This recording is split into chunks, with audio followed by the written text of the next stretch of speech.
Freshman Maddie Henry earned her first career shutout, and the Golden Eagles scored a goal in each half to knock off the St. John's Red Storm 2-0. Chris Carter's seventh-inning sacrifice fly gave the Brewers a 4-3 lead and their first victory of the 2016 campaign, despite leaving 10 men stranded on base. But there's more to this group than watching soccer and drinking beer in the morning. This is an official Tottenham Hotspur supporters club, and it's growing quickly. It was a tight one all afternoon here at the Bradley Center, but James Milliken drained an important three for Creighton from right here to sink the Golden Eagles by a score of 65-62. One fan favorite was missing from Brewers on deck, star catcher Jonathan Lucroy.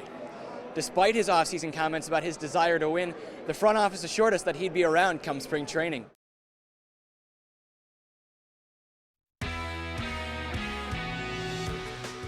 For the second straight weekend, the Brewers found themselves in a familiar spot, trying to avoid a home sweep.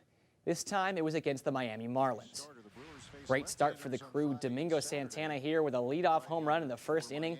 A solo shot to right field. That was his third home run of the season. Crew up 2-0 after the first. But it was the endless third inning where the offense really got rolling. Ryan Braun on his bobblehead day. He had 3 singles and 2 RBIs, including this one. Next batter up, it's Chris Carter. He's going to take this one, and he's going to go deep to right field. Bye-bye. He was 3 for 5 on the day with 2 home runs. You know they're having fun when his friend Bernie's going down the slide. That was the 7th home run of the season for Chris Carter. Jonathan Villar, he goes 3 for 5 with 2 doubles and an RBI.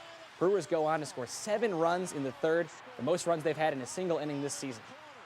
His team spotted him all those runs, and yet starter Willie Peralta got himself into a bit of jeopardy.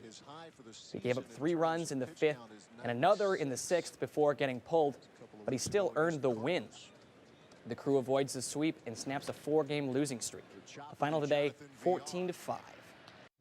The 2016 NFL Draft is officially in the books. Ted Thompson and the Packers selected 7 players over a 3-day period. Here's a look back at Green Bay's picks. They selected 4 defensive players, including tackle Kenny Clark in the first round, and 3 on the offensive side of the ball. Today, our own Stephanie Sutton caught up with Packers kicker Mason Crosby, who was in Brookfield for an event, and she asked his thoughts on this year's draft. Yeah, obviously filled, as Ted's puzzle as we move into the season. NBA playoffs, big Game 7 today between Dwayne Wade's Miami Heat and the Charlotte Hornets. Former Badger Frank Kaminsky got the start, drains the 3-ball here. He had 12 points, but Frank the Tank was one of the few bright spots for the Hornets today. Here's former Marquette star Dwayne Wade. He had 12 points, a nice little step-back jumper there. The Heat easily sting the Hornets in Game 7 and knocked them out of the playoffs with a 106-73 victory. Let's head to Talladega and the Geico 500. Check this out. Wisconsin native Matt Kenseth in the hunt with 8 laps to go. Gets involved in this crash. Danica Patrick gets a piece of him, and he goes airborne. Scary crash here. Patrick was a bit shaken up, but Kenseth was okay. He finished 23rd. Another big wreck on the final lap just before the finish line, but Brad Keselowski, who was out in front, avoids the crash and captures the checkered flag. He gets his 2nd win of the season in an absolutely crazy race. Over the last decade, 3 gymnasts from our area have represented the U.S. in Olympic competition: Morgan and Paul Hamm and Chelsea Memel. This year, a Milwaukee Hamilton graduate could become the 4th. I still kind of get emotional just thinking about it. Milwaukee native Marvin Kimball was a member of the U.S. World Championship team last year and will try to nail down a spot on the Olympic squad next month in St. Louis. Tonight at 10, Stephen Watson profiles Marvin's quest and the hurdles he and his family have had to overcome to make the Olympic dream come true. That's it for sports. I'm Grant Becker. We'll be right back.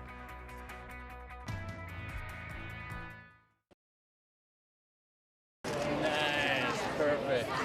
The Minnesota Wild Road Tour stopped in New Ulm today. My favorite thing was this. Giving fans a chance to meet current and former players. The event featured current Wild forward Ryan Carter, Fox Sports North personality Anthony LaPanta, and recently retired defenseman Keith Ballard, who had some fun joking with the kids. A guy tricked us and he said these were $20. Yeah. Did you get one of those for free? $20. And he said fork it over. Fork it over, big boy. And then I was like, I don't even have $20. Sorry, don't have any money. This trip was especially fun for former Mankato State standout Ryan Carter. It's fun to get on these trips and hang out. It's a nice little break from the regiment, the workout regiment. And the southern leg is my favorite leg. You know, I've kind of got roots down here with college. You know, I went to Mankato, and it was nice. We stopped in Mankato last night, too, and saw some college coaches and things like that, and went to a couple of the old stomping grounds, so that was fun. Although the Wild didn't bring out the big guns, I don't know your name, but I know you're from the Y. it was still a fun event for everybody. No? From the New Ulm Civic Center, I'm Grant Becker, KEYC News 12. It's 7 o'clock on a Sunday morning. Most of Milwaukee is still asleep or getting ready for church. But at the Red Lion Pub, it's game time. There's nothing like watching football with, 50 other people screaming when you score. When Jared says football, he means what most Milwaukee residents call soccer. I mean, I liken it to adult cartoons. Getting up Saturday morning, you get to hang out with your friends, and it's an honest blast. It's something that I'll wake up at 6:45 if we got to kick off at 6:45, just to hang out with these guys, have a couple pints, get a little rowdy, some hooliganism. These fans are diehards for Tottenham Hotspur, commonly known as Spurs. Tottenham is one of the largest football clubs in London. When they play on Sunday afternoons in England, that means Sunday mornings in Milwaukee. It's kind of special. There's nothing like getting up at 6 in the morning and being at the first one at the pub. I don't know, beer always tastes better in the morning, I think. But there's more to this group than watching soccer and drinking beer in the morning. This is an official Tottenham Hotspur supporters club, and it's growing quickly. The turnout's been incredible. For some of our weekend matches, we'll have 40, 50 people up here where we have to turn people away from the bar. Becoming an official supporters group was a process. You submit paperwork, you give a list of all your members, you pay dues. Obviously you get things like the flag every year. They help you with getting tickets and stuff like that. This is our second full year. Obviously we're going to keep it going basically forever. I see no stopping for us. From the drinks to the game to the footy pool at halftime, these fans are all in. Boys, make it all